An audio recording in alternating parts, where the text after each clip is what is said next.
again. And we did this tool when? The barrel in the environment, right? Remember we drew the curve and we revolved it. Well, first of all, I have this like goblet type of shape, and I want to measure how big this is.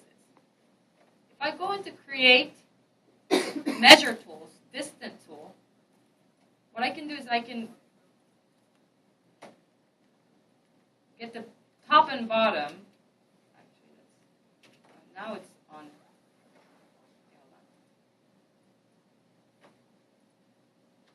It just opened with the scene looking back. Okay, so I can go from top and bottom of this model and get a unit.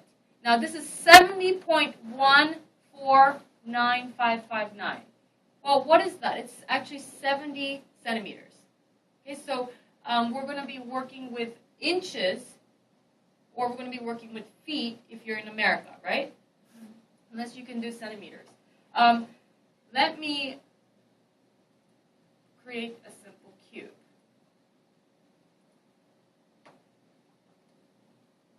Turn off interactive creation and create a cube. I'm going to put this in another layer.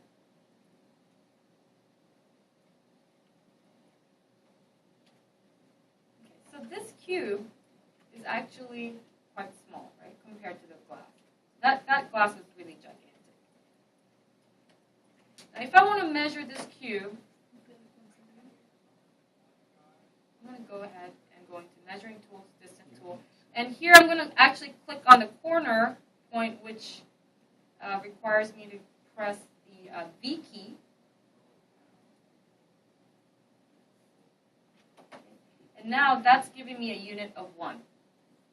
Okay? Which means it's 1 unit, whatever it is. And I believe it's centimeters. So where do we set the actual units? So it's under Settings, Preferences, and you're going to go into just the Settings section. And here, it will give you the working units that you'll be working with. Okay, so I can change this to meter, inch, foot, whatever. So I want to change my scene actually into inches. You'll see that the grid actually changes. Did you see that shift when I changed it? Okay. Each of those squares is actually an inch by inch, right? And the centimeter is about, if you grew up outside of the country, you guys probably know a centimeter. Centimeter is about 1/3 of an inch, not really, right? So you can see that the units are corresponding properly, and also it became 0.39, right? Responding to you. Okay. And one more thing I can do is under, it's different in on a PC.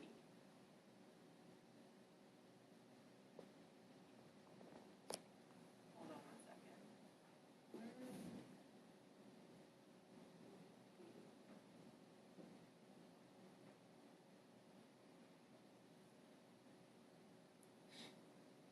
You can also set the number of subdivisions, but I'm going to have to look for that on the PC.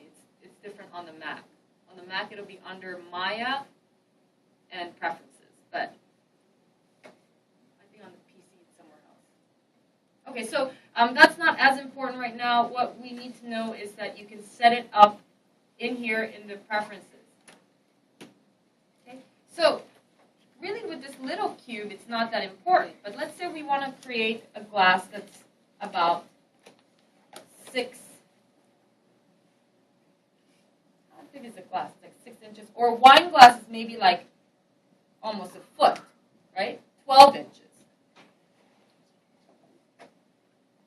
I'm going to use actually a duplicate of this to first just measure. I'm going to give you guys a few minutes to use the measuring tool to do exactly what I'm doing. Okay, so what you can do is you can either scale it up, okay, or you can use your scaling tool in here. But if you think about 1 inch as being just a grid line, to make a 12-inch rectangular shape, you're going to have to scale it like that big, approximately.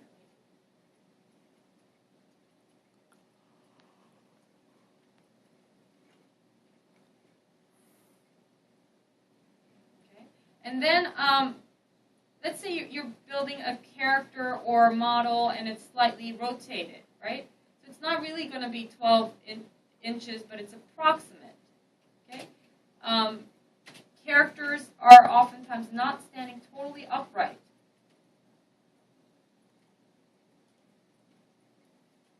There we are. Okay, so I'm going to use the measuring tool again and try. You've got to use this in the perspective view because if you use the orthographic view, it will select the back vertex sometimes. Okay, so I'm going to click using the V key. Notice that the V snaps to point. Okay, so I'm going to click on top